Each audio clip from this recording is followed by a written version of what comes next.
mercredi 3 juin 2015 exactement 7h21 mbokk yi mbaa jàmm ngeen fanaane ñu ngi leen di nuyu gërëm leen ci ànd beeg télévision Futur Média tey tamit ñu dellusiwaat comme fajar gu jot ñu ngi jëm nag 10h di leen ñaanal jàmm ju bëri tawféex bu bëri xam ngeen ni fu nu xëyee rek ñaar la ñuy boole utile ak agréable yi leen di jëriñ ak yi leen di béggal ñun ñëpp a ngi fi ku ci nekk am loo wàcc pour jox leen ko waaye xam ngeen ni dañu koy faral di wax xibaar yi dafay teel a yeewu l'information se réveille très tôt sur télévision Futur Média retenez itam que tey mercredi c'est le jour des enfants ñun tamit ay paa lañu ak ay mère sax waaye dañuy fàttaliku suñu xaleel de temps en temps avec quelques traditions yoo xamante ni dinañ ci ñëwaat ci yeewu leen bi di ngeen am possibilité réagir ci réseaux sociaux yi Facebook wala Twitter ak Mamadou Ndiaye mu ngi ci ginnaaw mais itam lu jëm ci wàllu xibaar daañu ci àndandoo ak rédaction bi sànq rek ci fajar bi 6h45 jotee journal bu njëkk bi dañ leen ko jox sous forme de bulletin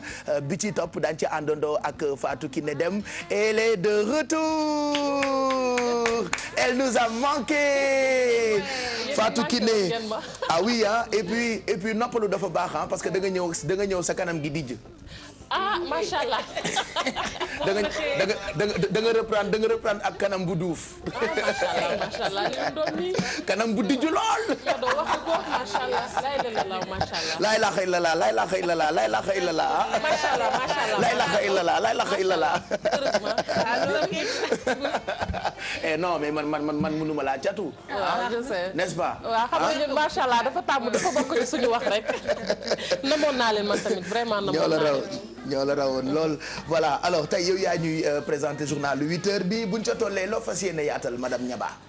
li ma fas yéene yaatal Pape Cheikh gannaaw bu ma la nuyu ñi safoo télévision Futur Média rawatina ak seen émission yeewu leen kon ponk yi la ca gën a fës bokk na ci Thione Ballago Seck moom nag ni kii démb fanaan na guddeem gu njëkk ci prison démb nag la doon janool moom njiital Ramdan lead vocal bu Ramdan démb la doon janool ak juge d'instruction bi comme niñ ko waxee rek Pape Cheikh dana bokk ci lu ñu yaatal leneen itam ki fi nekkoon njiitu réewum Tchad di Hissène Habré moom it tey ji dana janook ak juge bu chambre d'instruction africaine dinañ wax leneen itam ci wàllu tàggat yaram la fii ci Sénégal Baba Tandian moom démb mi ngi doon janoo ak taskatu xabaar yi moom nag wax na mbébétam muy nag daal di xàccaat ngir mën a doon njiital fédération sénégalaise de basketball moom nag am na yaakaar ne mën nañu koo fal ndax fukki club ak ñaar taxaw nañu ngir gunge ko xibaaru biti réew yi daanu àddu ci Sepp Blatter moom nag daal nay tekki ndombal tànkam xam nañu ko waaye leneen li ci bees rek moo di ne FBI mi ngi koy visé muy police américaine boobee ndax dafa am lu nu koy tuumaal ay yéenekaay yu bari nag ca biti réew foofee ca Amérique ñoom nag dañoo jàpp ni dafa daal di am ab recul rek ci mbir mi ba yi fi xew ba tey muy corruption boobee nga xamante ni teg nañu ay tuuma ci ay responsable ci FIFA loolee nag bokk na ci li ñuy yaatal Pape Cheikh ak yeneen yoo xamante ni dina ci toftalu. coowal Sepp Blatter boobu sax Malal Junior Diagne mu ngi ñu koy suivre ca kanam boori 9h dina ñëw ci plateau bi bu ko defee mu indil ñu ay détails yu jëm ci démission wam boobule ak kan moo ko nar a wuutu lu tax ak fan la jëm d'ailleurs yow balaa Malal di ñëw bu 8h jotee di nga ci indi ay xibaar ñu jàll ci yéenekaay yeeg seeni xët ñu ci ëpp ci yéenekaay yi wala lu ci ëpp ci yéenekaay yi tey jii ñu ngi xëyeeg coowal Thione Ballago Seck l'observateur daal di ñëwaat ni ci xëtam les détails de l'affaire Thione indi na ci daanaka ay leeral yoo xamante ni mel na ni film bu dee Walfadjri xëy ak Ablaye Wade waaye toftal ci ki nga xamante ni moo di Thione Ballago Seck mandat de dépôt pour Thione loolee la ñu liir ci xëtu yéenekaay bi di Walfadjri Fatou Kiné. waaw mandat de dépôt pour Thione Ballago Seck ni ma ko waxee rek démb la doon janoo ak ñaareelu juge d'instruction bi kon yëf yi mujj na am ndax daal nay fanaan na kon guddeem bu njëkk ca prison ndax xam nañu lu ñu koy toppee bokk na ci ay tuuma waaye nag ci ni ko waxee rek awakaam wax na ci lu ni mel du ñàkk nag bu ñu duggee gën a xuus ci yéenekaay bi kon dinañ am leneen loo xamante ne dinañ ko ci gis ci lu bees nañ jàpp ni rek kon la ñu doon lam-laame daal mujj na am. populaire ci xëtam mu ngi ci bind ni Thione entre en scène à Rebeuss. entre en scène à Rebeuss noonu la ko yéenekaay waxee daanaka ñëpp ñoo ci xëyandoo Thione mujj naa yegg ci Rebeuss ndax ñi ngi doon lam-laame ab duggam ci Rebeuss maanaam fanaanam ci guddeem gu njëkk ci Rebeuss kon démb mujj naa am gannaaw nag tuuma yoo xamante ne teg nañu ko ci kawam xam nañ tuuma yooyu muy maanaam njuuj njaaj fraude daal di weexal xaalis loolee la ñu ko toppee kon moom Thione Seck ma nga ci Rebeuss. jàkkaarloo baa ngi amoon ci diggante juge bi mu ngi tudd Samba Fall ak kii di Thione Seck loolee la yéenekaay bi di L'As xëyee tey ci xëtam bu njëkk. muy ñaareelu juge d'instruction bi ni nga ko waxee Samba Fall démb la doon jënoog moom muy njiital Ramadan Thione Ballago Seck. quotidien moom ni Thione dafa jóge penc mi wàcc rëbës. waaw jóge penc mi wàcc rëbës ni ñu ko waxee rek kon noonu la démb nag kon ca fa nga xamante ne rek moom mooy ëttu attekaay ba Pape Cheikh la ñu ca gis rek mooy Thione Ballago Seck daal dinay fanaan kon guddeem bu njëkk ca prison mu nekk nag loo xamante ni askan wu bari ña nga fa woon gis nañu nag ni Thione Ballago Seck ci ay mandarga ab pick-up la ñu ne ci la nekk wóoragul lool ndax ñu bari daal jàpp nañ ni pick-up ba nga xamante ni moom moo romb daal moom Thione fa la nekk.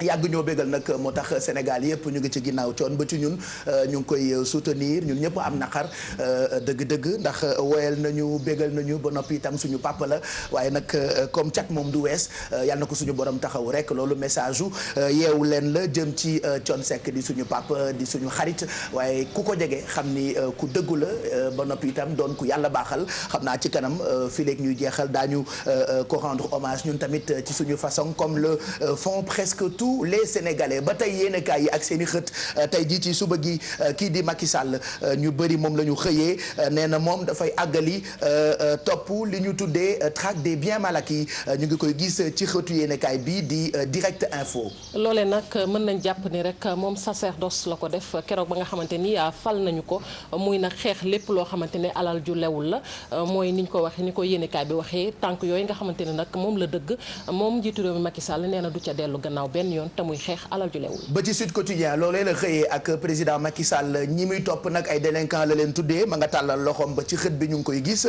Macky en croisade contre les délinquants loolee la yéenekaay bi wax ci xëtam tey di Sud Quotidien. Sud Quotidien ni mu ko waxee rek xam nga délinquant moom bu ñu ko tekkee rek mooy képp koo xamante ni nii yaa ngi def lu dëppoowul ak yoon te ni mu ko waxee rek xeex bi dana ko wëyal muy képp koo xamante ni yaa ngi doxalee nu dul yoon ñeel alal ju lewul la. L'État contre attaque ci lu jëm ci coowal Karim Wade démb rek ñu ngi koy wax ci suba gi ni ab groupe de travail bu nekk ca Nations Unies ñoom fi mu ne dañoo dànkaafu nguur gi ngir ñu libéré ko enquête xëyee nag coow loolee ak contre attaque bu gouvernement bu Sénégal. mi ngi noonu ni nga ko waxee groupe de travail des Nations Unies ab kuréel la goo xamante ni mi ngi bànkaaso ci mbootaay xeet yi ñoom nag la ñu jàpp mooy Karim Wade daal dañu ko jàpp li ñu duppee de façon arbitraire ndax ñoom dañu ne koo xamante ni da nga kaa tuumaal di ko topp da nga war a indi ay preuve waaye groupe de travail boobu ni nga ko waxee Pape Cheikh moom la mu jàpp rek moo di ne Karim Wade nañu koo jàpp tëj ko ba pare ne ko nag yow ci sa jëmmi bopp yaay dem indi preuve yi loolu nag ñoom ñu jàpp ni dëppoowul ak yoon ba tax na nag ñu ngi sàkk ci nguurug Sénégal kon mu bàyyi ko ndax loolee détention arbitraire la ñu ko duppee. du Nations Unies ONU mooy jugé ay kaddu la yu garde des Sceaux maître Sidiki Kaba moom nag la yéenekaay bii di Libération xëyee tey ci xëtam bu njëkk jëm ci coow loolee am ci Karim Wade. waaw ni nga ko waxee jëm ci coow loolee am ci Karim Wade du mbootaay xeet yi ñoom mooy jugé ndax dañu ne justice indépendante te réew mu ne bëgg nga lépp loo xamante ni moom mooy wàllu yoon yow yaa koy jëlal sa bopp waaye du doon keneen. yéenekaay bii di témoin bu doon Mouhamed Ndiaye danaan témoigner xëy na tey ak jàmbaar yi nga xamante ni yóbbu nañ leen ca dëkk bu ñu naan Côte d'Ivoire. waaw muy jàmbaar ni ñu ko waxee rek yoo xamante ni yóbbu nañu leen kon ca dëkk boobee ñu naan Côte d'Ivoire nguurug Sénégal moom daal di yeesalaat li nga xamante ni rek kon moom mooy jumtukaayam kon loolee ñu jàpp ni nag ne jàmbaar yooyu kon ni ñu ko waxee yóbbu nañu leen foofee ca Côte d'Ivoire. ginnaaw Modou Diagne Fada ak ña mu àndal ba ñu dajaloowee ngir xool naka la ñuy defaraatee parti démocratique bu sénégalais Grand Place xëy tey ak ki jiite parti boobule di maître Abdoulaye Wade ñu ngi liir ci xëtu Grand Place bi ne solution wu maître. solution wu maître ci loolee sax ñu jàpp ne maître Abdoulaye Wade daal di réagir ndax nee na dafay daal di convoquer lu ñu duppee comité de crise ndax Modou Diagne Fada ak ki ñoñom ñoom nag dañoo jàpp rek ne parti bi daal war nañ ko xoolaat ndax ay jafe-jafe lay jànkonteel waaye nag la ñu xamle mooy dañu jàpp ni daal kii di maître Abdoulaye Wade kon jot na ci mu xajal ñenn ñi ngir nag ñu mën a jël relève bi. beneen parti gi la fa am ci biir di guéguerre noonu la ko réew mi tudd tuddee muy APR parti au président de la République. waaw loolee moom yàgg nañu ko wax di ko laam-laamee mu nekk nag parti boo xamante ni mënuñu jàpp ni tout est rose ndax am na ay jafe-jafe yoo xamante ni parti bi ci boppam ñu ngi koy jànkonte. ci wàllu tàggat yaram stade la ñuy tëjee ak xëtam tey muy waajal matchu Sénégal ak Burundi loolee yéen a kaay baa nga ñuy xamal ni sunu gaynde yi ñu ngi toll ci fukk ak juróom 15 lions au premier galop ña ngay amal seen regroupement ca dëkk bu ñu naan Saly. waaw ni nga ko waxee dëkk bu ñu naan Saly kon suñu gaynde yi Pape Cheikh ñi ngi tàggatu rek ngir nag seen jongante boobee ñu fas yéene seq ak Burundi ñu mën ci am ndam bu baax a baax. 7h32 mooy doog a jot mbokk yi ñu ngi leen di ñaanal jàmm ju neex tey jii ci bis bi ñu àndandoo ak yéen jëm 10h on va retrouver les observateurs l'équipe de la rédaction du quotidien L'Observateur pour la présentation du menu de ce mercredi 3 juin 2015 on les retrouve tout de suite en direct. Bonjour Pape Cheikh Diallo et merci de faire un crochet à la rédaction centrale de l'Observateur. Et chers lecteurs, merci de nous accueillir chez vous. Thione Ballago Seck a été placé sous mandat de dépôt hier pour 4 chefs d'inculpation et l'Observateur qui revient sur tous les détails de cette affaire. Encadré de 2 gardes pénitentiaires, Thione Ballago Seck, fondu dans son grand boubou blanc, est entré à 18h tapante dans le bureau de Samba Fall avant de ressortir 45 minutes plus tard. Ses avocats qui ont franchi le pas 5 minutes avant ont annoncé la triste nouvelle. Samba Fall avait déjà inculpé le leader du Ramadan, une annonce qui a provoqué cris et pleurs, et Thione Ballago Seck, regard perdu, serre la main de certains à qui il a confirmé son placement sous mandat de dépôt, tout en les rassurant. Le film de l'arrestation de Thione Ballago Seck n'a pas échappé aux observateurs que nous sommes, ainsi que tous les détails de cette affaire, de la filature, l'arrestation et la réaction de Thione Ballago Seck jusqu'à la chambre 42 de Rebeuss qui a accueilli Thione à 20h15. Et le président de la République, Macky Sall, qui se veut clair sur le débat de la traque des biens mal acquis. C'est une illusion de penser qu'on a abandonné la traque, a-t-il dit. Le chef de l'État présidait hier l'ouverture de la conférence internationale ministérielle sur le renforcement de l'état de droit et de la lutte contre la corruption en Afrique. Une tribune où Macky Sall a réaffirmé sa ferme volonté et son engagement de poursuivre la traque des biens supposés mal acquis. À lire également les détails du face-à-face entre Siteu et Zarko hier à la MAC de Thiès. Les 2 lutteurs s'insultent et gâchent la fête des détenus. Et la direction de la maison d'arrêt et de correction de Thiès avait mis les petits plats dans les grands pour que la fête soit belle. L'établissement a été pris d'assaut par des détenus et une foule immense en présence de la marraine Coumba Gawlo Seck et du maire de Thiès, Talla Sylla. Mais le hic, c'est que Siteu et Zarko ont manqué au rendez-vous du respect et de la discipline. Les détails sont à lire. À lire également tous les détails de la première séance d'entraînement des Lions hier à Saly. Et à la une principale, c'est le nouveau capitaine Lamine Sané qui se prononce, qui dit qu'il faut se méfier du Burundi. Promu capitaine des Lions, un brassard qu'il portait déjà à Bordeaux, Lamine Sané a pris du galon dans la tanière, une fierté pour le défenseur de 28 ans qui se présente comme l'un des hommes de confiance du nouveau sélectionneur de l'équipe nationale. Et en bon capitaine, Lamine Sané prévient qu'il n'y a plus de petite équipe, donc il faudra prendre très au sérieux le Burundi, prochain adversaire des Lions. Voilà, c'était là le menu de l'Observateur de ce matin. D'autres sujets sont également à lire dans nos 16 pages. Merci d'avoir suivi et bonne lecture à toutes et à tous.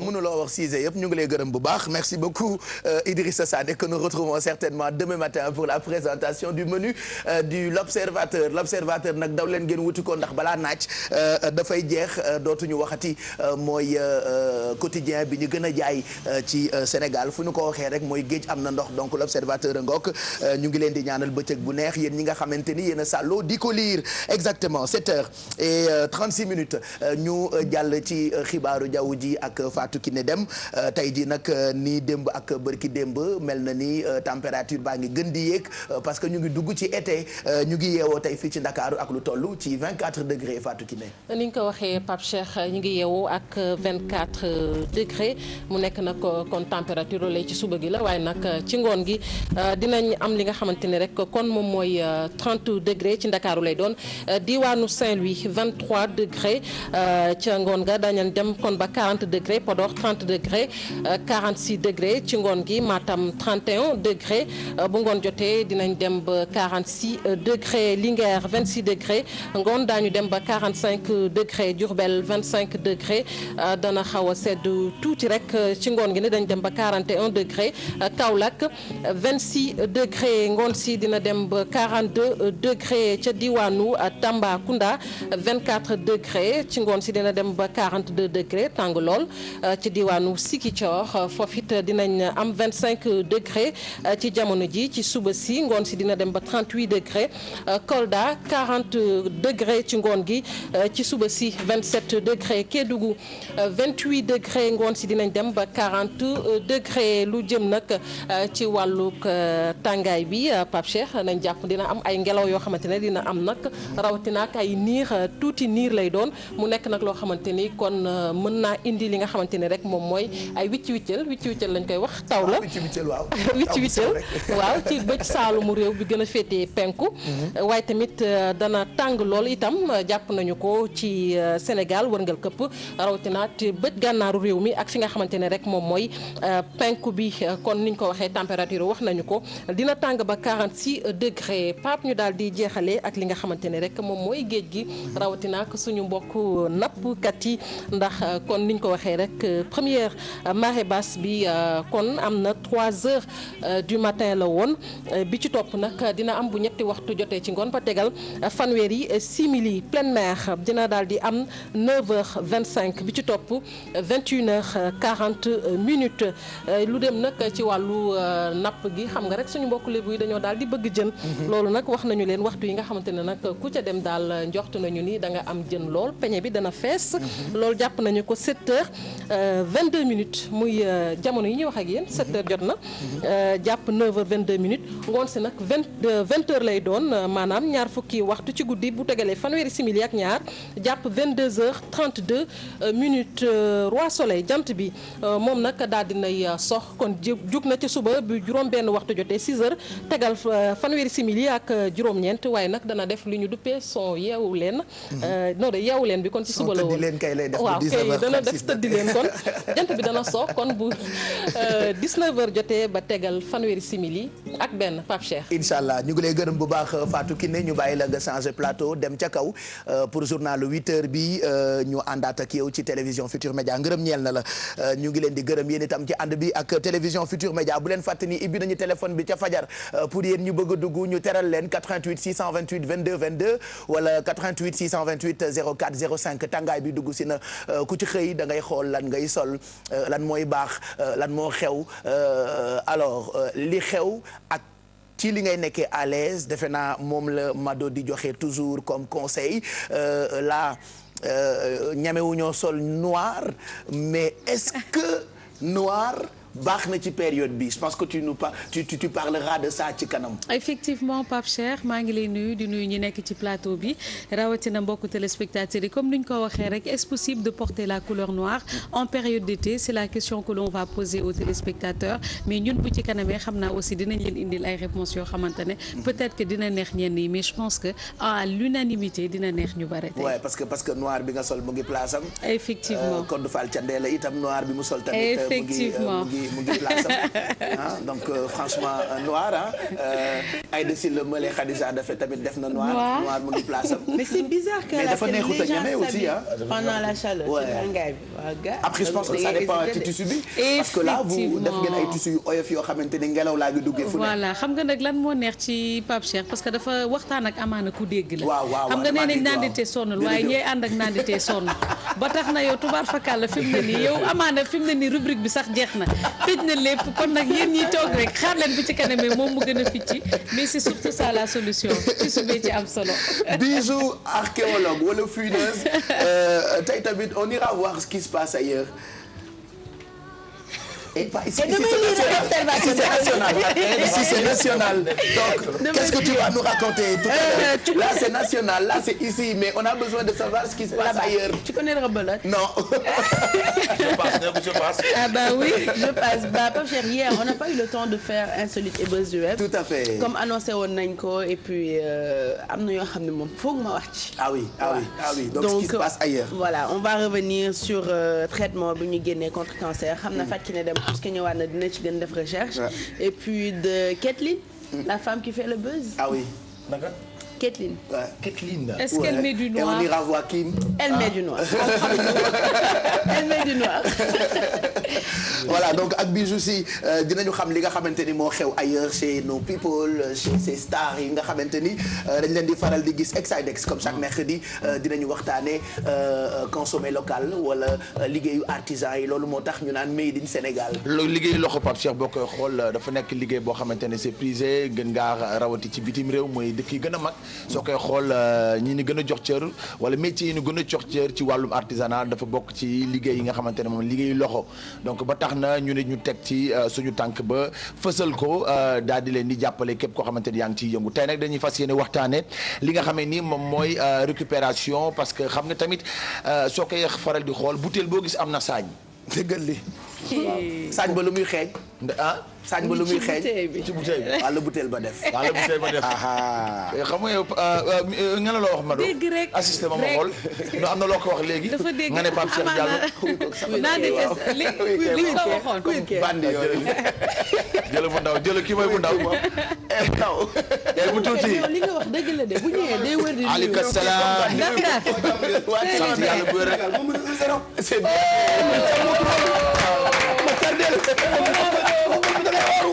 bon bàyyi ko mu àggali donc butéel bi li muy def.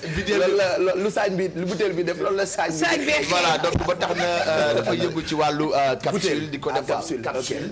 donc pour def récupération di ci defal ay porte-clés di ci defal yi fi doy waar daal. ba tax na yéem gum ñu yéem. moo tax ñu fas yéene ko partager Sénégalais yi tey. voilà et puis en sport ak Malal Junior Diagne comme on avait dit tout à l'heure actuellement suñu gaynde yaa ngi football ak U20 bi fu match bi toll d'abord. Sénégal moo mën a 1-0 bàyyi. Sénégal moo mën a 1-0 Mamadou Thiam moo dugal. c'est bien. gone yaa ngi sol yëre yu vert ak yu jaune. oh là là neex na. pourquoi match bi di am heure bii nii. parce que nag Nouvelle-Zélande dafa am 12 heures de décalage. loolu ñoom ña nga ca côté. donc ñoom ñoo ñu njëkk a nekk ci bëccëg. waaw très bien ñoom ña nga ca guddi. ña nga ca guddi ñun ñu ngi ca bëccëg. ñoom danoo ji 12 heures. dañoo yéex waaw ok noonu moo nga noonu. d'accord donc dinañu waxtaan ci match bi xëy na balaa nga ci wax match bi jeex parce que seen match bi passé Portugal moo leen gagné. tey tamit Portugal dafa gagné waat dégg naa. waaw Portugal moom dem na. dem na moom déjà dem na deuxième tour. super et puis dinañu waxtaanee coowal Blatter ci kanam. daan waxtaanee coowal Blatter bi nga xam dañ koo fal am na juróomi fan ci ginnaaw. démb mu tekki ndombal tànkam. la ko waral nag mooy coowal xaalis parce que bàyyi li ñu ciy tudd ci xaalis. mënees naa wax ni mat na ay milliards. ndax bu ñuy wax ay fukki millions d'euros fukki millions de dollars ci ay koppar yu nu géré ay nit. pour gagner ay organisation coupe du monde ak yooyu. waaye itam dinañu waxtaanee tennis de table. tennis de table indi itam table tennis yi fii. jox leen ay raquettes. ngeen kii. ngeen joué. ok donc après ñu xool man ak yow ku dàq joué. da ngay ñàkk de. xool Bijou ak Exidex ku dàq joué. waaw après ñu xool Mado ak Alfi ku dàq joué. waaw on verra baa ñu fay équipe par voilà tournoi lay nekk. voilà. c'est des sports yu neex ci vacances surtout. et qu'actuellement ñu ngi ci vacances. et que même sax le président des États-Unis Obama. bu mu demee visite Chine gars ko boole moom le premier ministre britannique. ñu fermer seen paire de jouer contre des Chinois. c'est un sport bu neex a jouer. convivial c'est utile pour la santé de l'homme. voilà et puis ak Alfi saf loxo dinañu toggal tey crumble yu ñu defaree ak banana. waaw banane c'est ça mais surtout mango bay dominé waaw ak mango parce que xam nga Pape Cheikh ginnaaw bi ñu nuyoowee mango tuur na tuur boo xamante ni foo dem léegi gis ko fa je pense que doo añ wala nga reer te doo ci teg benn mango sax donc moo tax tey mercredi menu pour enfants yi ñu defar ay crumble mango banane Pape Cheikh ci kanam très facile moom la ñuy réaliser avec les beurre Sofia Pape Cheikh. d'accord mu ngoog loolu la ñuy waxtaanee et puis bu ñu màggee dañuy rendre compte ni on a souvent été arnaqué par nos parents. Oui. Arnaque. Oui. Comment? Oui. Qu'est-ce qu'il a On a été arnaqué par nos dañuy parents. nax ñaan ñu wala Ah oui, c'est quoi? moi je suis fâché contre mes parents. bi ma màggee je me suis rendu compte que dañ ma doon nax ci lu bëri. Bah oui, c'est normal. mais xale dañ koy nax Pape Mais Cheikh. pourquoi on arnaque les enfants? Mais xale dañ koy nax. On peut pas tout Pourquoi? leur dire. Pourquoi? xale dañ koy nax. Moi je ne peut suis pas fâché. tout comprendre. Je suis fâché. xam nga ban moo doon gën a marché ak man tam xarit soo suuru ren doo suur déwén dama doon Ngay lekk ba pare te man dama bëgg taajo bon On t'a déguisé wu arnaqué. damay pare nii laay def rek nelaw je croyais que c'était l'année Que prochaine. c'est réel. Ban ngay fàttaliku arnaque. arnaque bi Ils ma t'ont arnaqué hein. Ils ont arnaqué tous les enfants. C'est pas bien. sama yaay moom Qu'est-ce qu'elle t'a fait ta mère? Raconte-moi. sama yaay aussi tamit c'était la même chose da la doon wax tam xarit bi bisu wax. Waaw. ne la bu guddi jotee dañu laa peser parce que damay lekk ba pare dañ may Elle t'a arnaqué. ndax dama waay. Qu'est-ce qu'elle t'a fait maman quand tu étais enfant Mado? c'est vrai que à part cere bi mais bi ma gënoon sonal boo jàngee bu baax di nga dem vacances ma rey sama bopp. ça moom vraiment. Pa Golbert daf la arnaqué lu mu la naxee bi nga nekkee xale il t'a arnaqué ah.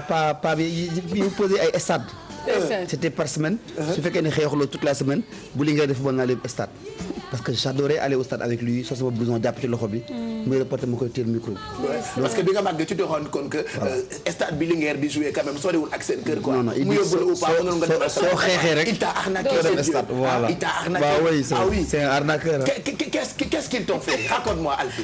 ñun bi ñu nekkee xale. Ils nous ont arnaqué ses parents franchement. dañu bëri woon ñun bi ñu nekkee xale xam nga dañu toppante woon ñun série donc bu ñu daan bëgg baale sama yaay daf ñu doon wax su ngeen bëggee baale da ngeen di raxas cour bi balee kii doon ñu nekk fa xool mais bomb bu guddee mu ne demu leen heure baal ba jotee sama yaay ni demu leen. Alors, on nous a fait de ces coups quand on était enfant et nous aussi on fait ça à nos enfants. Il nous arrive de les maintenant c'est oui. ah j'arnaque moi aussi j'arnaque. Racontez-nous vos histoires sur Facebook. li ñu jàpp ni ay arnaque la ba on a tellement fait. def ba finalement j'arrive même plus à trouver. bi nga xamante ni moom moo gën a. et ma mère elle me sortait aussi elle savait que aéroport rek laa bëggoon def. dem lu ma war a def bu ma nee boo defulee doo dem aéroport de. te man xaw ma woon sax aéroport c'est quoi mais rien que le nom j'avais envie d'y aller.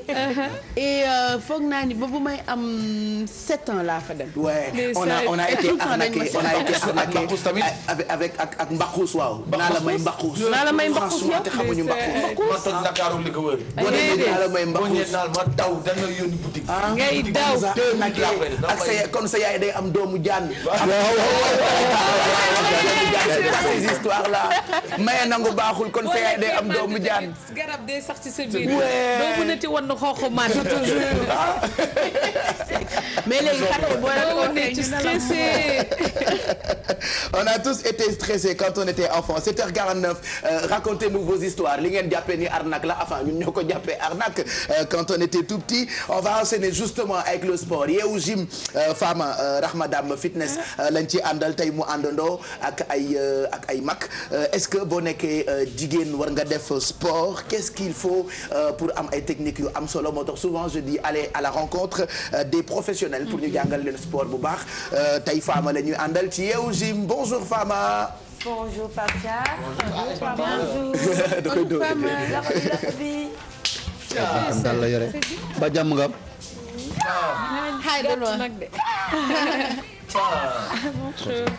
bonjour. asalaamaaleykum. voilà kon seetlu ngeen ko. tey dañoo ñëw continuer kii wu fête des mères bi. voilà donc ma indi maman yi. ñii samay collègues lañ à l'école. Sem Talibou Dabo Sem Grand Yoff. ñii ci salle bi lañ nekk. super maman yi nekk salle bi alors dañuy continuer fête des mamans yi ak surtout. kii mercredi pour xale yi la. donc. ñu mën a def gym ensemble avec les mamans voilà super. bravo. alors les mamans ceux qui sont à la maison su ngeen amee seen bantu bale leen ba seen xol sedd rek ngeen commencé. téye ko. voilà. allez jambes écartées voilà.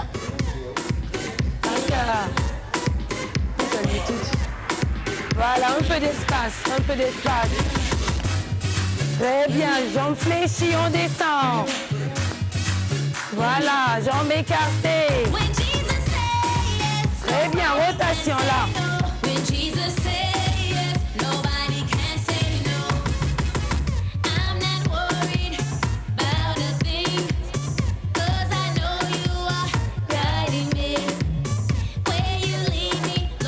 Allez, là maintenant.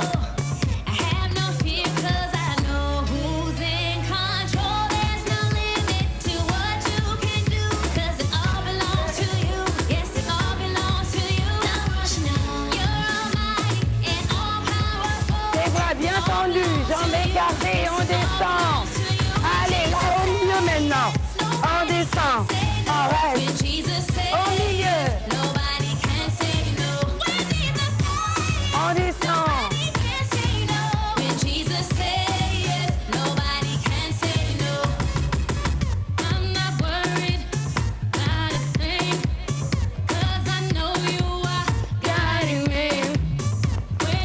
Devant maintenant. Voilà. Respirez.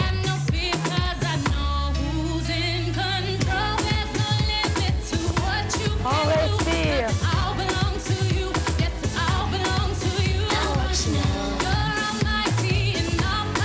Allez. Talons maintenant. Super. Voilà.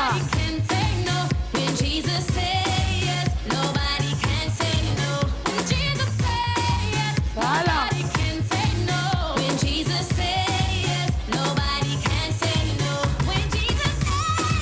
Respirez, bien respirer.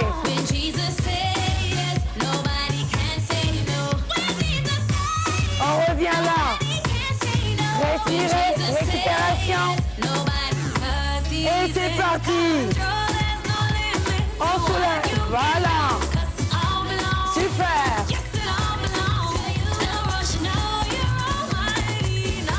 Voilà.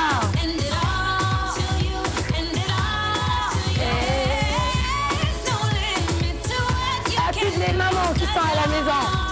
Un quart.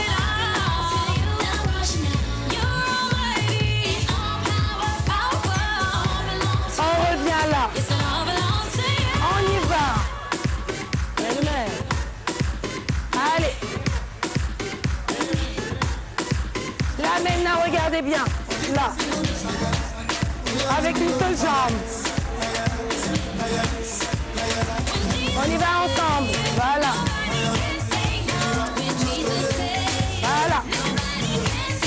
8, 7, 6, 5, 4, 3, 2, 1.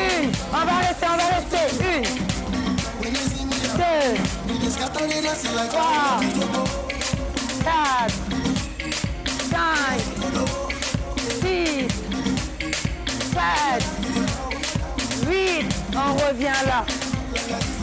On change de côté. Là.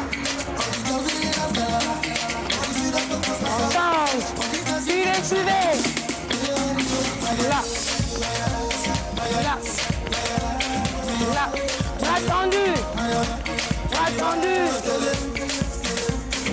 8, 7, 6, 7, 1.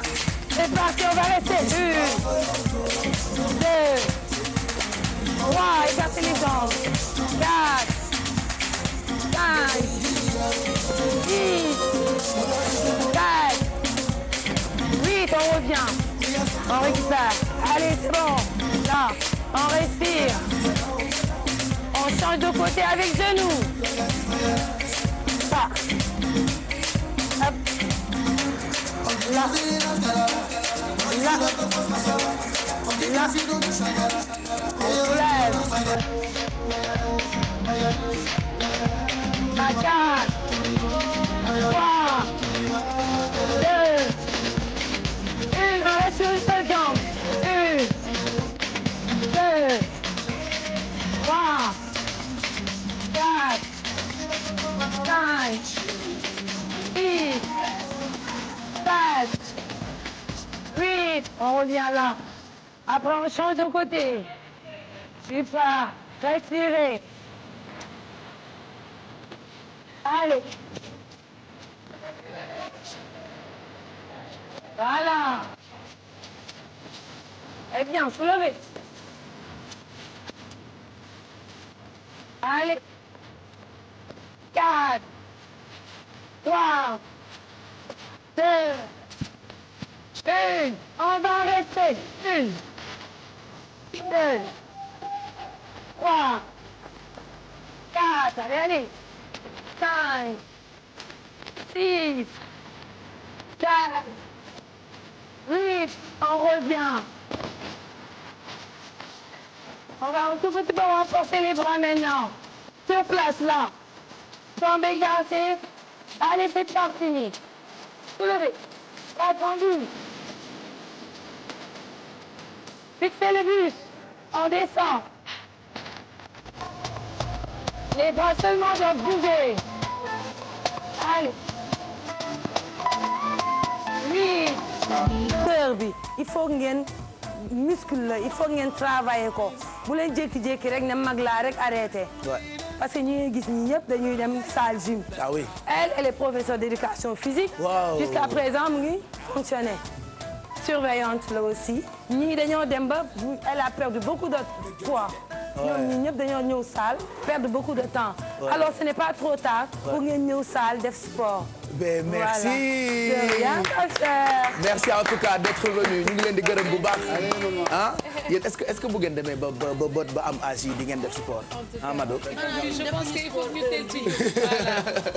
xanaa commencer léegi rek. waaw il faut commencer maintenant voilà. Commencer le sport. parce que sinon plus ngay magal après doo ko mun. donc waaw tu perds de l'endurance. mais même bu fekkee musuloo def sport aussi di ko def par ndànk-ndànk def ci baax. ay sport et tout ça. marche 30 minutes marche par jour. Ouais, ça fait 30 minutes waaw surtout nag comme que ñu mënuñu dem di daw ak yooyu. dañuy marche. waaw dox bi baax. mbaa ñu bokk ci club randonnée yi. def 1h30 2h de temps par marche. ne serait-ce que par semaine. li muy dindi bëri na trop. dox bi am na ci solo 7h59 dans une minute ñu àndandoo ak Fatou Kiné Deme pour journalu wolof bi ci télévision Futur Média vous rappelez encore que mën ngeen a bokk ci yeewu leen bi ñu ngi leen di xaar 88 628 22 22 wala 88 628 04 05 ci kanam dinañu waxtaane salsa. Ah oui, on va faire plaisir à nos parents. On va esquiver les pas. Salsa. def ay devoir. Est-ce que mën ngeen fekk salsa. ah oui. sa dex naka âgé war nga ko.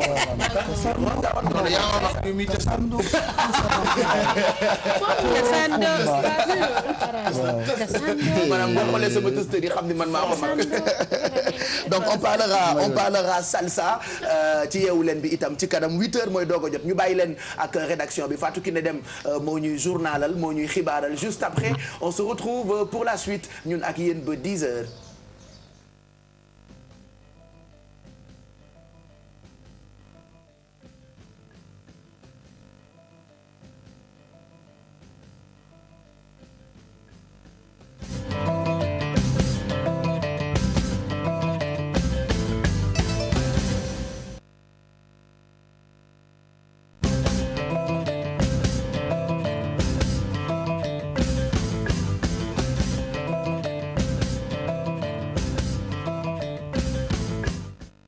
jàngeen jëf ci ànd beeg télévision Futur Média ñu ko tënkee woon sànq ci xibaar yi muy nag ay ponk bokk na ci Thione Ballago Seck nag daal dinay fanaan kon bu démb bu njëkk ci prison moom njiital groupe Ramdan démb nag la doon jano ak ñaareelu juge d'instruction bi kon la ñu koy toppee bokk na nag ci xaalis boo xamante ne dañu koy weexal loole bokk na ci lu ñu koy toppee maître Ousmane Seye kenn ci avocat yu koy layal moom nag la mu xamle mooy jàpp gi ñu jàpp nag clientam dëppwul ak yoon ba tax na nag dina def kémt laay kàttanam daal di nag soobu ci ab démarche boo xamante ne kon dana daal di seetal seen client boobee Ibrahima Kane lañ ci àndal. Thione Ballago Seck fanaan na guddeem bu njëkk ci kaso bi gannaaw nag face à face am ak juge bi leaderu groupe Ramdan moom dañ ko placé sous mandat de dépôt loolee nag naqari bu baax fansam yi rawatina ay jegeñaaleem ñëwoon ca palais de justice ngir dooleel ko. juge deuxième cabinet bi Samba Fall déglu na Thione Seck wax na ko li ko yoon di toppee. lan la koy toppee mooy yore ay billets yoo xam ne baaxul association de malfaiteurs blanchiment d'argent ak tentative d'escroquerie buñ ko laajee Thione Seck expliqué na ne loolu ñu koy toppee amul du dëgg moom sax ma yokk ci ne Thione Seck dafa wëlbatiku daal di constituer partie civile devant le juge pour porter plainte contre X parce que moom dafa estimer ne moom tamit victime la dañ ko escroquer. Maître Sey ne coupon vert bi nga xam ne gendarmerie moom la fekk ci kër Thione Seck ñu ngi ko xayma ci 1 million d'euros mu wutee nag ak 40 milliards yi nga xam ne yenn ci presse bi wax nañ ko avocat bi nag jàpp ne client bi dina génn prison ci nu mu gën a gaawee. li ñu doon wax ne ay 41 milliards ay milliards lañ fekk ci faux billet kër Thione Seck du dëgg gendarmerie ci boppam document bi ñu lire tey mooy dafa ne këyit la fekk ci saak yi te këyit yooyu moom la ñu estimé à 1 million de dollars 1 million d'euros donc yooyu lu ñu jaaxal la donc balaa sax ñuy laaj ay liberté provisoire ñun dinañ def ay procédures dinañ réunir suba seet naka la ñuy jàkkaarloo ak dossier bi nga xam ne pour ñun dossier boo xam ne dafa setal Thione Seck moom Thione Ballago Seck dinañ ko déglu ci fond wu dossier bi ci bés yi di ñëw ngir fàttali ñu ngi ko jàppoon placé ko en garde à vue guddi ñaar fukki fan ak juróom-ñaar jàpp ñaar fukki fan ak juróom-ñett ci weeru mai bi ñu génn. Ibrahima Kane lu ñeel kon wàllu yoon ba tey ki fi nekkoon njiitu réew bu Tchad di Hissène Habré moom nag dana daal di janook tey ji ak juge des chambres africaines extraordinaires ngir nag ñu identifier ko maanaam xool ngir xam bu baax a baax ndax ni ñu ne noonu la tudd ak yépp moo nekk ci ay këyitam loole nag daañu ko def ci teewaayu ay awkaam lu jëm ci xeex alal ju lewul bu ñu jàpp ne nguurug Sénégal dana ci dellu gannaaw benn yoon di ay kàddu yu tukkee ci njiitu réew mi Macky Sall moom nag nee na tey la gën a dogu ngir xeex lu ni mel njiitu réew mi nag wax na sax lu jëm ci audit bi ñeel bànqaasu nguur yi nee na nag audit boobee daañu ko topp ba mu jeex tàkk ñu teewlu ay kàddoom ak Maymouna Ndiaye.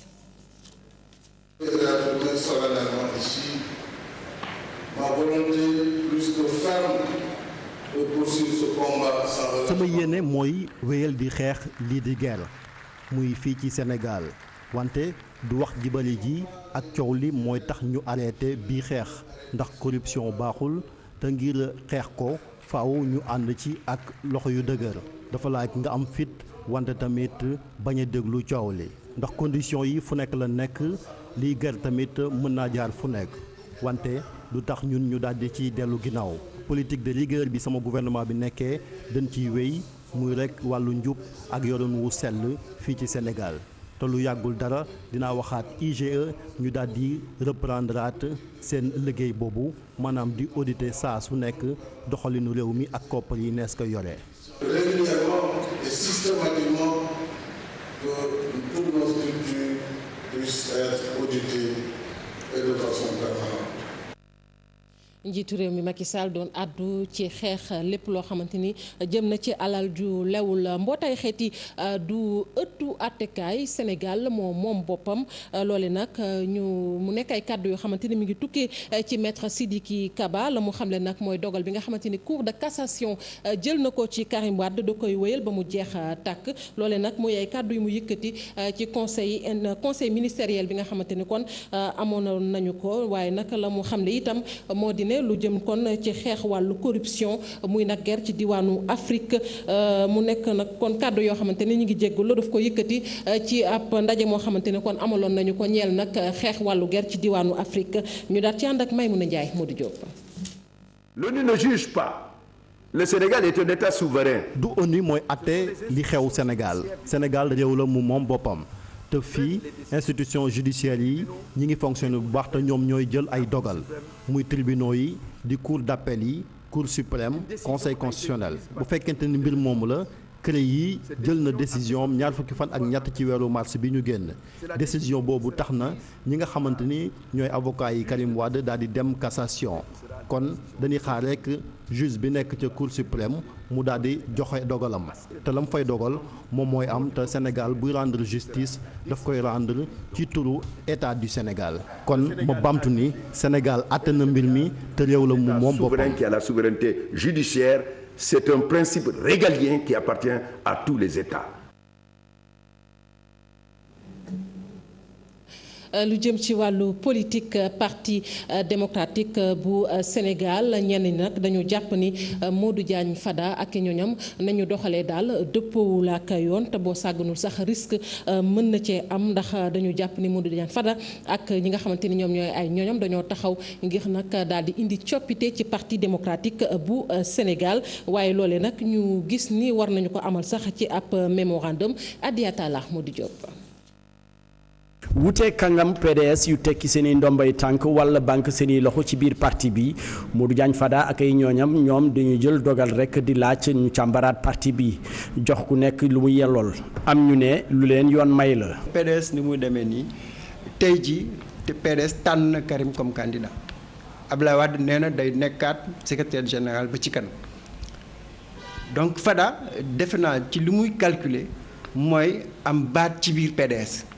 comme nekkul candidat présidentiel 2017 comme nekkul secrétaire général dafa bëgg ñu changer règle du jeu par exemple fédération yi comité directeur bi secrétariat national bi dafa bëgg am place am. Doudou Wade xamal ni doxalinu bi moo jaaduwul. kenn du nekk ci association mbootaay nga ne nañ ko defaraat ba gën a baax nga jóg ci pour def ko muy bette mënul nekk loolu. anam bi moom mën naa ko anam bi bett na ma parce que bu fekkee ne parti bi la ñuy waxal te parti bi lañ bëgg a defar la ñuy defaree parti bi ak nañ koy defaree ñu ko war a discuter mooy ci biir parti bi mais du opinion publique bi. ci kaddu analyste bi mémorandum bi ñoom Modou Diagne Fada joxe mën na leen jural gàllankoor. Abdoulaye Wade bu bañoon bu bañee fii ak at wala fii ak ñaari at ne man defuma benn renouvellement Fada du amati place bu mu bugg a am. et loolu boo moytul bu baax a baax c'est mën na nekk minoritaire et risque bi mooy que PDS boo nekkee minorité da ngay génn. su nangul waxtaan ak Ablaye Wade mënul dem fenn parce que PDS bañ ñu bëgg ko wala ñu bañ ko PDS Wade la. jafe-jafe yi ci biir PDS ñu nemmeeku ci xiiroo gedd ak tekki ndombay tànk muy lu parti yëpp di dund bu seeni nguur daane kenn dootul sàmmonte ak discipline parti bi te lu neex waay def. Adia Talla ñu di la jaajëfal ñu àddu nag ci Sepp Blatter waxoon nañ ko ci ponk xibaar yi Sepp Blatter nag moom daal dinañ koy viser ab enquête la bu jugee ca FBI mu nekk nag yoon ca diwaanu Amérique lañu koy toppee mooy nag wàllu guerre gi nga xamante ne nag jamono yi moo laal ay responsable yu bari foofee ci FIFA démb lañu ko fesal ci talaata ji ay yéenekaay yu réew mu Amérique nag ñoom ñoo ko daal di xamle gannaaw ay waxtu yoo xamante ne nii nag daal dinay fesal ne dana tekki ndombal tànkam moom Sepp Blatter bu ñu sukkandikoo kon ci yéenekaay yooyee ba tey moom Blatter da doon jéem a rek di sori loolee nga xamante ne nag moom la ñu yëkkati ay tuuma teg ci kaw ay responsable waaye dafa mel ni nag du ca mucc ndax daal nañ koy viser ba tax na nag FBI mi ngi sàkku nag kon ci ñenn ci responsable yooyu nga xamante ne nii tuumaal nañu leen ci wàllu ger googee ñu daal di nag lëkkaloo def ab coopération ngir nag mën a lëñbetu mbiru bu baax a baax kii di Sepp Blatter nag ñu fàttali ni dañu ko tabboon mu nekk juróomeelu mandaam gannaaw fukki at ak juróom-ñaar yoo xamante ni nekk na ko ci bopp FIFA ci la ñuy des di wax ni ñu ko waxee moom démb la daal di tekki ndombal tànkam gannaaw boo xamante ni nag tabb nañu ko juróomeelu mandaam fukki at ak juróom-ñaar nekk na ko ci bopp FIFA ñu koy toppee nag ñenn ci responsable yi wàllu guerre foofee ca diwaan ca kon FIFA di kuréel gu nga xamante ne ni moom moo ëmb wàllu ko football ci àdduna wërngal këpp Daniel Diouf ci leeral. candidature kii di Sepp Blatter mu ngi tàmbalee coow lu rëy bàyyeekoo ci mbooleem kuréel yu yëngu ci football mondial bi waaye coow li gën a fës ak UEFA lépp ngir fexe ba Blatter bañ a nekk candidat bay falu juróomeelu yoon ci boppu FIFA. pression yooyee teewuñ mu samp ndëndëm donte sax ñoo ngi lam-lame ger ci biir kuréel gi di FIFA. Sepp Blatter àgg ci élection mu doon ab jàkkaarloo ak doomu Jordanie bi di prince Ali Hussein sax mujj fomm ci ñaareelu tuuru élection bi Blatter daal di falu ñëpp di ko laaj mu démissionné Sepp Blatter tontu ne ana lu waral muy def li ni mel ndéem su ko defee day jox dëgg ñi koy tuumaal ci ger gi nu nemmeeku ci kuréel gi di FIFA. talaata gi nag mu bett ñëpp gannaaw ba mu xamle ne day tekki ndombal tànkam waaye ndax Blatter amoon na geneen i pexe ñenn ñi ne Guerguino lam-lame ci biir FIFA mujj naa am ndam ci kawam ñeenti fan gannaaw ba ñu ko falee ci àjjuma gi weesu. ca conférence de presse ba mu fësalee démission am Sepp Blatter xamle ne ci ni mu gën a gaawee danañ amal ab congrès ngir falaat njiitu FIFA bu bees. tàggat yaram la ñu koy tëjee fii ci Sénégal Baba Tandian moom nag taxaw na ngir nag doon candidat ngir mën a jiite fédération sénégalaise de basketball moom nag daal na koy xamle ni ki démb ci janoom ak taskatu xabaar yi nee na nag lu jëm ci wàllu candidature am boobee jàpp na ne nag lu jaar yoon la te itam am na ay club yoo xamante ni dana ko ngemb daal nay teg nag ay wax yu leer ci nu mu fas yéene gunge fédération sénégalaise de football fédération sénégalaise de basketball. nee na nag dina ko daal di kon dooleel bu baax a baax waaye tamit dina def kéemtalaay kàttanam ba ñi nga xamante ni kon ñoom ñooy jiite fédération boobee ñu mën a jël seeni koppar di ko ci dugal ni mu ko daan defee Pape Cheikh Diack. suma candidature dafa leer nañ suma candidature dafa leer ni bëccëg te dama leen di wax suma xarit mes amis je vous dis ici solennellement et maintenant à partir d'aujourd'hui candidat la ci poste président fédération sénégalaise de basketball. léegi leer na Baba Tandian samp na nëndëm ngir laaj poste président fédération sénégalaise de basketball mu ngi ko xamale ci benn conférence de presse bu mu doon amal. am na comme lu bari lu ma jàng am na lu bari lu ma xam te am na ay détails yu bari yoo xam ne li tubaab di wax xëy na peut-être ça nous a empoisonné l'existence détails yooyu nag maintenant nag moom laa fa doon taxawati. candidature am nag mu ne kenn mënu ko gàkkal ndax ci lu leer la ko teg. suma candidature amul benn problème parce que dañ fi tegoon fii ne il faut nga nekk président club il faut nga nekk ku déglu président Serigne Mboup ci télévision ci benn télévision fii mais il a été très très très clair pour nga nekk président candidat président fédération eh bien c'est simple il suffit tout simplement que président Diagne bi nga xam ne mooy président Louga Basket Club mu ne mu mandaté ma. ki di woowee boppam basketteur bi jóg ngir suqali basketball sénégalais xamle na programme am. dañ ci indi ay coppite yu bees moom mooy coppite yi moom mooy lan mooy comme président de club yi ñoom ñooy voté léegi dañuy décider suñu bureau bi ñuy def ñun mooy comité de bi ñuy def c'est-à-dire que région yëpp yu Sénégal ñoom ñëpp danañu am 1 ou 2 représentants à l'intérieur. désormais xale bu ñu fi jëlee ci sélection bari wu ñu de ay 15 la ñu wala 16 man maay taal suma oto ànd ak waa fédération. dinañu dugg ci mairie bu nga xamee ne xale yi foofu la ñu juddoo seen kayit foofu la jëndee ñu dem xool registre yi seet ban jour la ñu juddu ak ban heure la ñu juddu fu ma gisee ne vert la dama koy dindi supprimer ko. il faut ramener lu ñuy wax le mini basket en place parce que mënoo jouer basket correctement te mini basket bi waxuloo ci. la coopération internationale bi nga xamee ne mën nañ ko xëccoo léegi maintenant pour am ko ak le jumelage des clubs de pays du nord avec les pays du sud. donc yooyu commencé woon naa ko sax commencé woon na sax apporter ay preuves mais yooyu la ñu war a réactiver. ay club yu bari firndeel nañ jàppale gi ñu ko nar a jàppale. bi mu nekkee ci basket bi gis ngeen indi na fi coopération espagnole. ñetti candidats yëpp moom rek moo njëkk a ñëw vers l'intérieur du Sénégal bi mu ñëwee aussi dafa ñëw wax ñu basket. waaw moom satisfaire nañu parce que continuité lay doon. bu Tandian 2015 ute nag Tandian 2000. Pape Cheikh Diack ñu di la jaajëfal yéen it naka noonu rédaction bi dina dellusiwaat 13h si yeneen jotaayu xabaar laata loolu ñu jébbal lenge yi Pape Cheikh Diallo ci seen émission Yeewu Leen jërë ngeen jëf.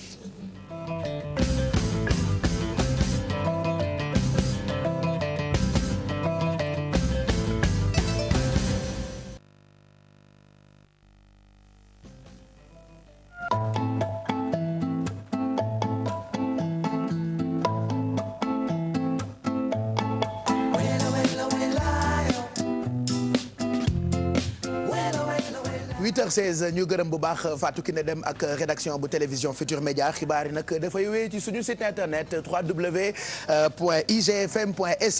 8h16 mooy doog a jot ba léegi ñu ngi leen di xaar ci téléphone bi leen fàttali ne ca fajar ba tey yéen a ngi bindu woote bi 88 628 22 22 alors fileeg ay minutes daañu leen jël kon ngeen daas fanaanal composé bu ko defee ñu mën leen a teral et puis j'offre aussi des entrées pour anniversaire Viviane Gambi dañuy may billet aller-retour Dakar Banjul Dakar ak billet d'entrée bi pour anniversaire Viviane bi Gambie voilà donc pour ñu bëgg a dem Gambie ci anniversaire Viviane bi fii ba 10h bu ngeen wootee en plus de xaalis bi ñuy may dañ leen di may ngeen mën a dem seetaani ko ca Gambie transport aller et retour gratuit nourriture ak bus bi doo fay dara ticket d'entrée ci concert bi donc loolu dañu koy maye fii ba 10h ñu ngi leen di xaar ci téléphone bi ku dugg ñu may la xaalis ba noppi may la possibilité nga mën a dem fekkee anniversaire u Viviane. Alors ce qu'on va faire tout de suite mooy dem fekki suñu correspondant tey dañuy dem Ndar nag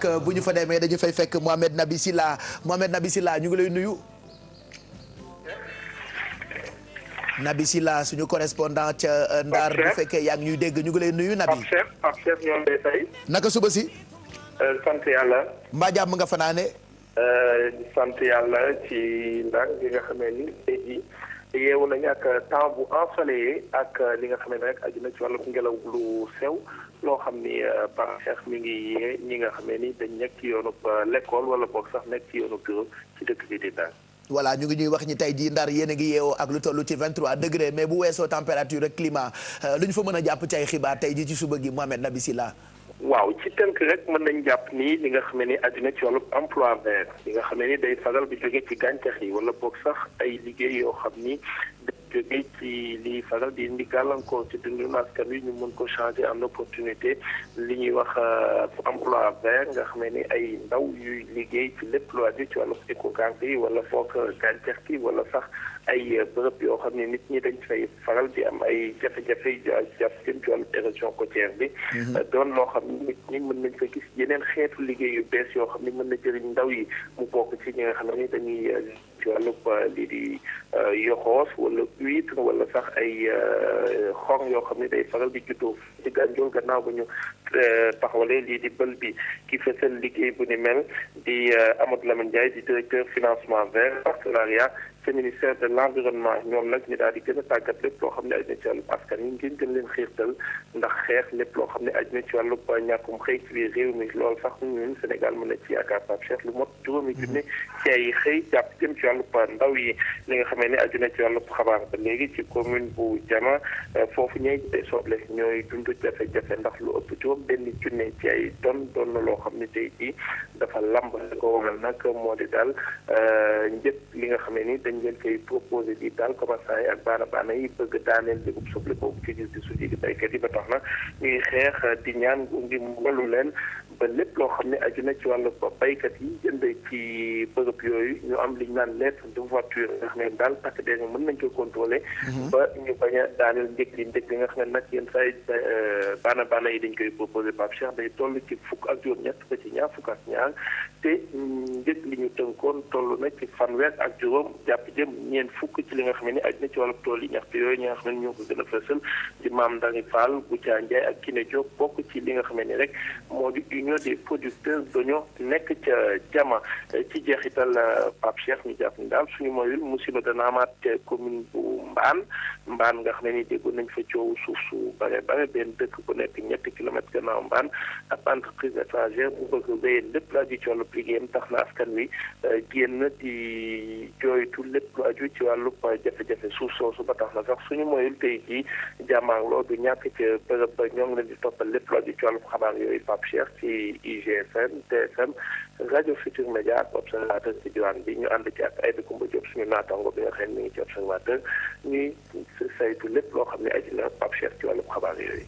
voilà ñu ngi lay gërëm bu baax Mohamed Nabi Silla yow ko rédaction nga foofu ca Ndar ñu bàyyi la nga daw àggali liggéey bi ndax ca kanam daañu la dégg ci télé bi dégg la ci rajo bi itam ci suñu ay jotaayu xibaar bu ko defee nga jukkil ñu lu ñu fa mën a jàpp foofee ca Ndar ñu ngi nuyu waa Ndar suñu xarit yooyu nga xamante ni fu ñu xëyee ñun la ñuy àndal ba 10h ci télévision Futur Média alors li ñuy def mooy laataa ñu jàll ci tàggat yaram ak Malal Junior Diagne ku ci nekk di nga joxe benn xibaar on a souvent des infos de ouf yu ñu jàpp ni ñun rek ñoo ko xam donc chacun ci plateau bi va donner benn information pour ñu ko xamul woon alors man information bi ma am mooy Carlou D dafay jouer Must vendredi et c'est une information laissez-moi tranquille Carlou D dafay jouer Must vendredi bi à partir de minuit pour vous qui aimez Carlou D comme moi allez apprécier ce qu'il fait mu ngi woon bitim réew il vient de rentrer il va faire un grand show fële ca Must sama yoon nekk ci c'est une info.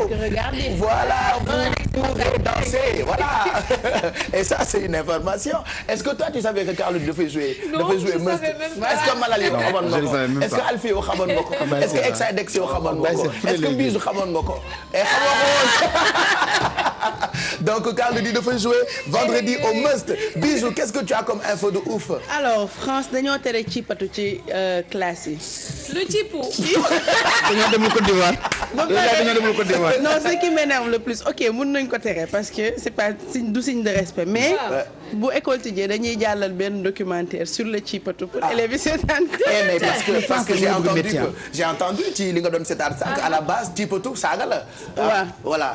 que en fait ku la soof rek ngay ciipatu wala ku la wax lu la soof et en plus dañuy defaral formation prof yi pour expliquer leen c'est quoi le ciipatu. jàngal leen ko pour ñu bañ ko. le cheap dañu dagg potu bi. Et après non ba pare il y a le verbe chipper quand les gens parlent il m'a chippé et tout moi Sénégal dañ naan donc interdiction de cheap dans les écoles. nee nañ boo tàmmee ciipatu fii xam nga dañ la wax da ngay mel ni ku rab jigéen di. xam nga bu la rab duggee da ngay toog di ciipu rek te dara duñ la def dara. wax leen loolu. Ce qui est grave mais am na ñu mënul ciipatu am na ñu ko mënul.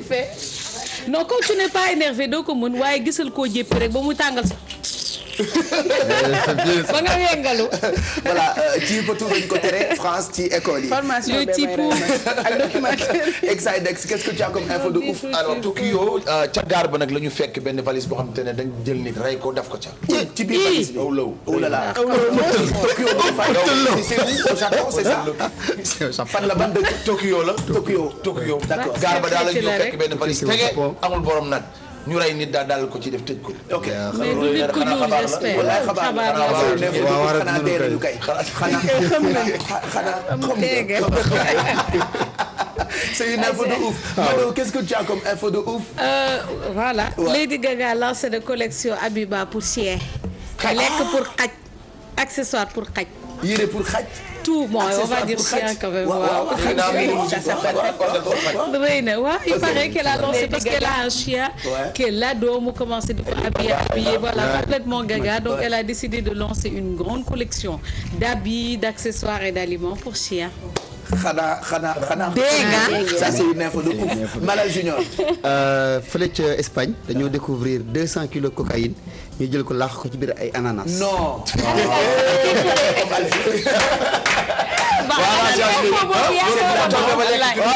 drogue bi la jël dugal ko ci ananas yi. ñu jàppale. oulala. waaw c'était un bon moyen. mais odeur bi nu muy xeeñee lu neex. loolu ko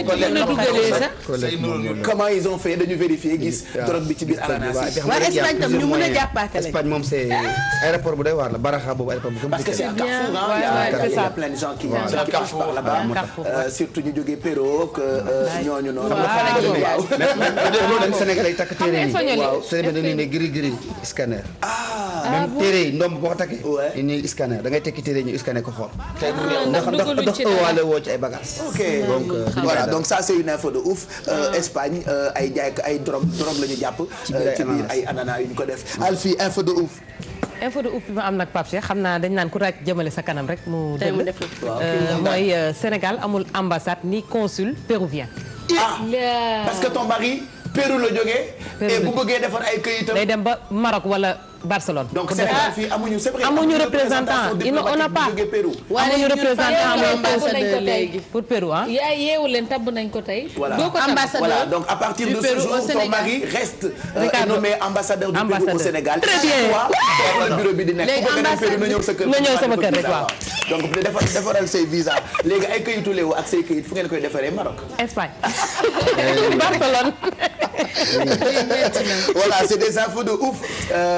bu ku nekk am ci joxe ko 8h26 mooy doo ko jot on va enchaîner tout de suite avec le sport ak Malal Junior Diagne d'abord dañu koy ibbee ak suñu gaynde yi actuellement ci U20 yi ñu ngi doon football et sànq bi ngay ñëw équipe bu Sénégal ñoo mené woon 1-0. waaw Mamadou Lamine Thiam moo dugaloon but bi donc Sénégal tey forcément dañu war a gagner suñu bëggee am chance su qualifier ci deuxième tour bi donc objectif bi mooy loolu mooy dem coupe du monde ba noppi génn deuxième tour.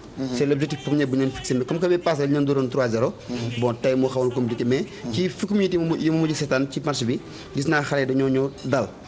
panique bi nga xam ne moom moo amoon ci équipe bi dañ ko dindi woon booy ils étaient posés bi may gën ko ci la ñu dugal but donc ñu ngi xool résultat bi fii léegi yow leen di jeex dinañu joxe résultat final bi nu jàpp nag ni Sénégal dafa war a jouer pour qualifier waaye itam Sénégal bu mag bi barke jëm la ñu door seen regroupement mooy équipe nationale A bi ñu ngi waajal seen diggante waa Burundi le 13 fii ci Ndakaaru Sénégalais yi nag ñu ngi toll ci 15 joueurs yoo xam ne ñëw nañu mais li ñu ci demee ko mooy 2002 dañu gis 4 joueurs yoo xam ne ñoon football dañu nekk léegi ci staff technique bi ñett ñi de manière officielle kenn ki de manière officielle moom mooy Lamine Diatta c'est un agent buy faciliter un peu dem beeg dikk bi si joueurs yi genre manager général la mais Omar Daf léegi indi nañ ko mu nekk entraîneur adjoint bu Aliou Cissé c'est bien donc Aliou Cissé moo nekk entraîneur ils se connaissent en plus moom ak Aliou Cissé ils se connaissent très bien ñoo bokkoon tanière bi ba pare ñoom ñëpp nekkoon nañ capitaine équipe nationale c'est bien donte sax Aliou Cissé bi ñu nekkee 2002 c'était le capitaine titulaire mais Daf il a porté le brassard à plusieurs reprises Lamine Diatta pareil et puis nit la yoo xam ni ñëpp xam nañ leen si réew mi pour seen dal ak seen discipline donc yaa ngi dégg coow bu bëri si tanière bi problème mu discipline la parce que man du ma entraîneur mais mënuma concevoir njagandur mu nekk ci kër gi mu ñu dañuy dem mission diw ak diw ñooy dem moom ma dem kër njaga ba fëgg këram ma ne ko su fekkee yóbbu tama mission bu ma boolee ci émission yi loolu lu muy nuru waaw loolu day yabaate loolu manque discipline la rek loolu nag moo tax yenn xale yi woowuñu leen parce que dañu ko def Aliou Cissé fekk ci néegam ni ko boo nu convoqué da ñuy football loolu titulaire loolu amul fenn te Aliou Cissé nag ku jaay heureusement qu'il est charismatique c'est pour ça que je l'aime moom dafa voilà kilifa da koy mat quoi da ngay am fulla am fayda mel ni Père Assane Ndong voilà c'est important donc moom mu ngi def yëfu alkaati ci tanière bi et on a besoin de ça merci ak lan léegi ñu waxtaanee wàllu Blatter waaw ndeysaan set dem na day dem de wallaay ndax xam nga FIFA dañu fa wax coowal xaalis boo xam ne bàyyi dañu ci tudd ci xaalis jéggi na day ci diggante coupe du monde 2006 98 non pas 98 2004 2006 2010 ba 2018 ak 2022 donc ñu jàppoon ay nit moom mu forcé def congrès bi jàll mais après ñu jàpp secrétaire général xam nga secrétaire général dafa taq ci président gars bi ñu ko jàppee ñu ni dafa encaissé presque 10 millions de dollars entre les deux coupes du monde 2018 ak 2022 léegi FBI ni enquête bi aussi il faut ñu remonter ba mu gën a xam fu mu gën a kawe donc mu jël décision démb def congrès ñu dafay dem léegi dafay def congrès extraordinaire entre décembre 2015 mais moment bi muy dem moo jaaxal ñëpp bi ñu ko tabaatee def ko mu jiite ko yàggul 5 jours la voilà 5 jours après mu joxe démission il dit bye bye comme coow bi commencé woon na depuis mercredi ñu arrêté 15 personnes mënul woon wax je me représente pas ndax tôt ou tard daf ko doon laal moom mooy président bi bu ñu jëlee dirigeant yi il faut après paraît-il il n'a pas été soutenu aussi par ay ñoñam loolu la wax nee na daal soutien bi nga xam ne moo waroon am amu ko moo tax mu démissionné mais c'est juste parce que xam naa ni am na ay pression yu graaw parce que li si gën a important mooy enquête bi FBI moo koy mën te FBI dafa am benn américain bu nekkoon FIFA bu gars yi jàppoon si ay faits de corruption léegi ñu ne ko ñaari option nga am soit tu nous donnes les infos ñu bàyyi la soit on te met en prison. D'accord te bàyyi nañ ko. léegi le gars a accepté d'être la taupe de la FBI. dans la FIFA. ouh là là léegi raconte da nga doon takkal ay micro. mu dem ci réunion yi. di enregistrer les conférences secrètes les discussions secrètes ak yooyu noonu. moom de nangu nañ. yooyu nag la FIFA dajale dal ci seen kaw te jeexagul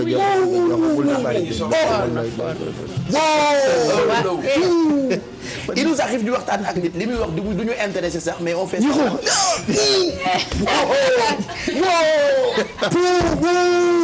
ay ci ñëw leen. ça m'intéresse vraiment pas. ndeysaan sama gars ñaa ngi nii. nga ni la. léegi waaw ouh là là c'est grave. c'est grave. et maintenant les autres dirigeants. ils risquent d'avoir des problèmes. parce que toog bi miin na leen. xam na seen ay affaires. am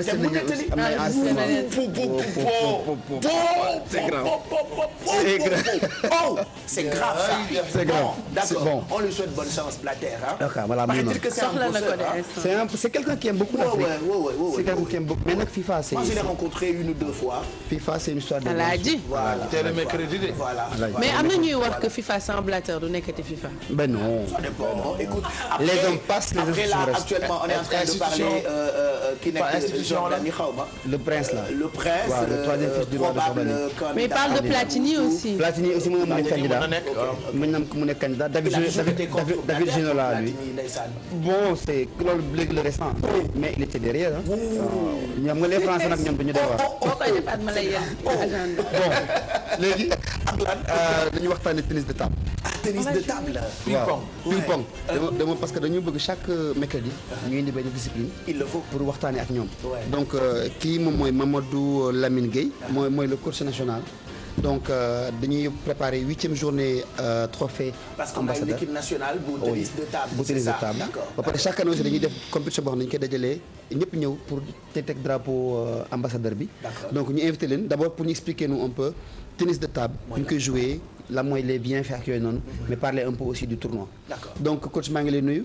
maa ngi lay fay monsieur Malal. maa yaa ngi si jàmm. alhamdulilah maa ngi nuyu sa joueurs yi. waaw alors ñu gis nga ñëw installé table ji mais installation bi yàggul nu mu demee noonu. waaw parce que léegi dañu am matériel bu sophistiqué ce n'est plus comme avant ni mu meloon léegi moom. da ngay ñëw rek dóor mu daan. waaw table yu njëkk yi mënul woon lemu mais léegi yi da nga koy plier pour déplacement bi. def ko sa oto yóbbu ko am la neexee super yóbbu sa jardin yóbbu sa kër. alors tennis de table dañuy gis souvent asiatique yi ñoo koy jouer Chine Japon affaire yooyu noonu kañ la ñëw Sénégal. waaw pour commencer ma nuyu toute l'équipe de Yeewu Leen. mais pour ne pas tarder tennis de table c'est presque dans les années 50 ba léegi ñu ngi koy pratiquer au Sénégal. donc sport la boo xamante ne mu ngi commencé depuis vers les 1870. en Angleterre. en Angleterre fa la soso mais léegi mu ngi mujj ci chinois yi parce que ñoom ñooy champion du monde yi. ñooy champion du monde waaw mais est-ce que mën nga wax ñu règlement bi gars yi joué ñu comprendre tuuti parce que gis naa sa raquette bi tuuti na de. waaw raquette bi loolu rek mooy différence bi. moom dafa tuuti. par rapport ak raquette yu tennis yu mag yi. waaw mais. raquette bi mu ngi nii ana bal bi. bal baa ngi nii. ne bit bàyyi nañ dem. waaw ayca ana bal ba. andi beneen bal bi. Mado ana bal ba toj na. ana Matar. mais règle bi comme règle tennis la wala. non am na différence ndëkk quoi. am na différence waaw loolu ndëkk ñu si bëri xamuñu ko. d'accord parce que bu dee par exemple tennis bu mag bi. foofu da ngay taxaw. à partir de là-bas di ngeen ko seetaan nga service mu dem beneen côté bi. mais ñun da ngay sànni bal bi nga def ko nii. mu dal fii benn rebond dem dal fële benn rebond. après match bi commencé waa ji delloo la. abal ma sa d'accord mais normalement comment on doit jouer ça comme ni ñu jouer tennis da nga koy bàyyi mu wadd ci table. non doo ko bàyyi moom da nga koy téye nii. parce que règle yi day changé bu njëkk ba rek chinois yi dañ ko doon nëbb mais léegi da nga koy téye ba waa ji gis ko. ok nga sànni ko avant muy wàcc nga dóor ko fii mu dal fii def rebond jéggi file bi comme ça nii da ngay sànni bal bi nga def nii mu jàll waa ji delloo la ko.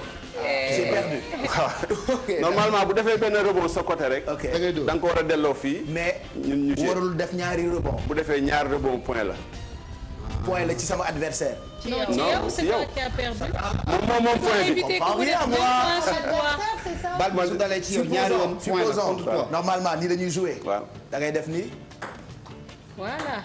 non doo ko bàyyi ba mu dal fi boo ko sànnee bàyyi ko mu dal fi point la. une fois mu nekk fi rek. ok la balle est en jeu. une fois mu nekk ci paume bi nii rek.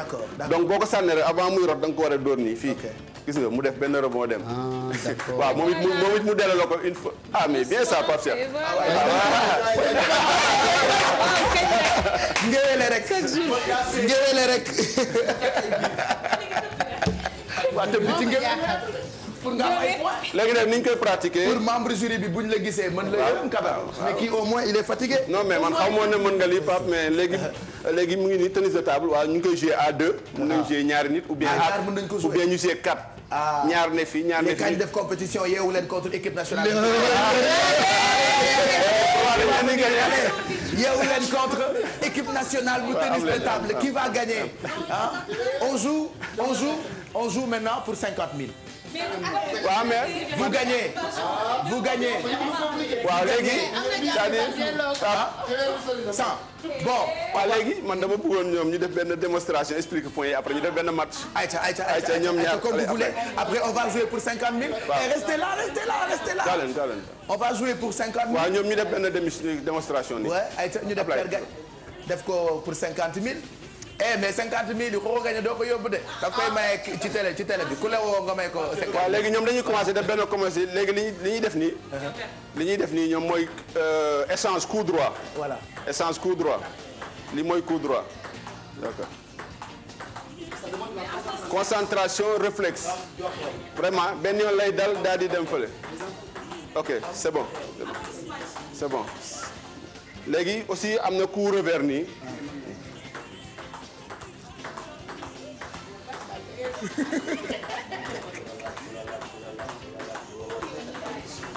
d'accord c'est bon donc am na ay kii yu bëri am na lii coup droit la coup revers mais am na top spin comme ni chinois yi def bal mu roulé. ok yooyu tout ça dafa am. point bi par ñaata la par 1. non point bi. waaw boo marqué benn point 1 lay compter. d'accord mais bu njëkk ba les 7 là maanaam 7 bi mooy manche bi.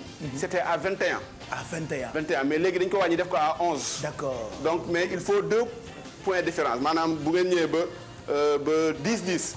bu kenn amee 11 il faut que mu am 12 pour mu gagner il faut que mu am 2 points d'écart. d'accord pour mu gagner. mais est-ce que ñu ngi leen di jàppale parce que souvent am na ay disciplines yoo xamante ne à chaque fois bu ñëwee ci émission bi dañ naan ñu ngi dem di représenter Sénégal ci dëkk yu mag yëpp ci compétition yu mag yi mais y a pas de soutien bu autorité yi est-ce que ñu ngi jàppale suñu équipe nationale bu tennis de table. waaw mais ñu ngi ñuy jàppale ci benn côté sincèrement côté ministère yëpp. mais fi mu nekk nii. jàppale bi daal des na. ok boo xoolee problème mu sport du Sénégal c'est presque. toutes les fédérations presque même chose la presque. problème de moyens. donc des na daal ñu ngi jàppale mais bu ñu mënoon a gën a jàppale surtout ñun sport yi nga xamante ne ay kiiwu tennis de table sport yi. pour mu gën a feeñ. parce que sport bu am njëriñ la. mais est-ce que mag mën na ko def est-ce que mag mën na ko def. ba loolu mooy kii bi même ba 70 ans mën nga def tennis de table. te baax donc mun nañ ko pratiquer nga teg ko ci jardin nii pour ay jeunes yi peut-être fo loisir. ou bien mais normalement ñu ngi ko war a jouer ci salle fermée. pour éviter les effets là effet vent bi. waaw donc boo xoolee salle fermée la ñu koy jouer mais mun nañ ñii comme ni ñuy def démonstration nii. ou bien ñu def ko par exemple pour jouer au loisir ou bien des fois ñun dañuy déplacer nos matériels peut-être fële ci ay niveau peut-être place souvenir. teg ay tafo pour def journée porte ouverte. d'accord pour nit ñi gis. d'accord mais daal vraiment bu ñu mënee gën a jàppale ci côté yëpp côté infrastructure peut-être côté finance dina gën a mën a dox. raquette yi est-ce que dafa am ay xeet ay façon. waaw raquette yi bari na ay façon vraiment dafa bari na façon fi mu nekk nii il faut nga yor kii mooy bois bi ak revêtement bi la ñuy boole pour nga mën ko jouer. d'accord waaw léegi boo gisee itam ñu wàññi kii bi changer règlement bi. parce que bu njëkk ba da daan yàgg comme naaw tennis ngay jouer lu yàgg bal bi du dugg. d'ailleurs point bi gën a yàgg def na 2 heures 7 minutes. waaw gars yi di jeu mënul dugg ba arbitre bi doon def nii dafa jékki-jékki tombé en syncope. c'est pourquoi ma syncope parce que dama doon topp bal bi. waaw ak taawaay moo tax léegi ñu changé ko. même bal yi bu njëkk ba c'était des balles de 32. mais maintenant léegi ay balles de 40 la. moo gën a ndaw genre c'est ça. moo gën a mag waaw ay balles de 40 la. d'accord léegi moo tax ñu def règle d'accélération bu ñu commencé jouer benn set. su ngeen demee ba 10 minutes. kenn gañuwul dañuy def règle d'accélération. voilà maanaam kii bu servicé nga delloo ko bu matee 12 fois dugg rek yow mi service da ngay perdre. super waaw léegi on va faire la compétition. équipe nationale bu tennis de table ak équipe bu yeewu leen Malal yaay Aliou Cissé. yaay tànn tanière bi. on les Sophie ñu war a c'est le capitaine. voilà donc na ñaar taxaw. contre l'équipe nationale du tennis de table. on met les filles devant, allez. Ouais, je vous supporte, allez-y.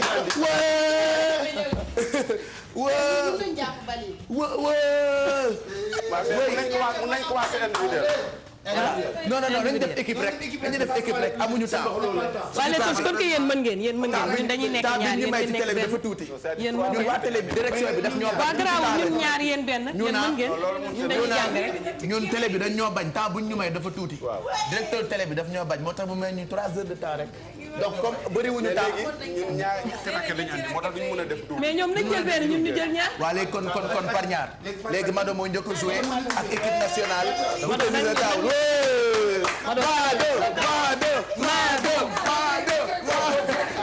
sagal ñu de. voilà allez. oui. ah c'est bien da ngay laal ndànk rek dafa gaaw ndànk rek. waaw d'accord léegi noppi nañu waaw ok. Mado qui tire. ah très bien. ndeysaan Adja sagal ñu rek kenn waroon xale ba mu gañe ko rek nañu sàcc rek nañu sàcc. ndànk.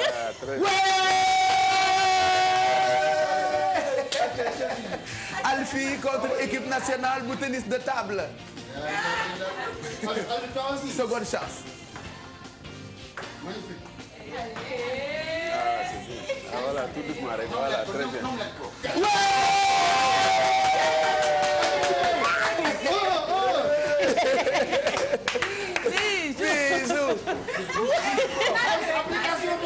Seconde chance.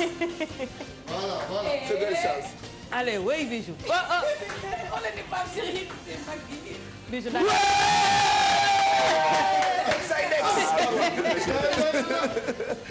ñu ngi sàcc rek. Bon, seconde chance.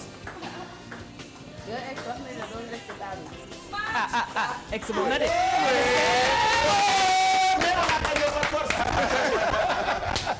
Oui. Alors c'est la finale. Oui, finale. Avec comment il s'appelle, Federer. Voilà, avec Federer. Oui. Roland Garros. Papa, bàyyi papa, bàyyi non, papa. seconde chance. Waaw ndànk rek. Seconde chance.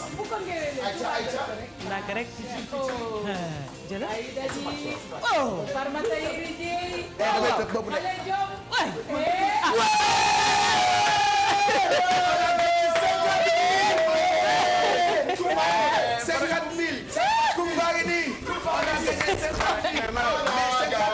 man xaw ma naa nekk service de table au niveau nous sommes diaboliques.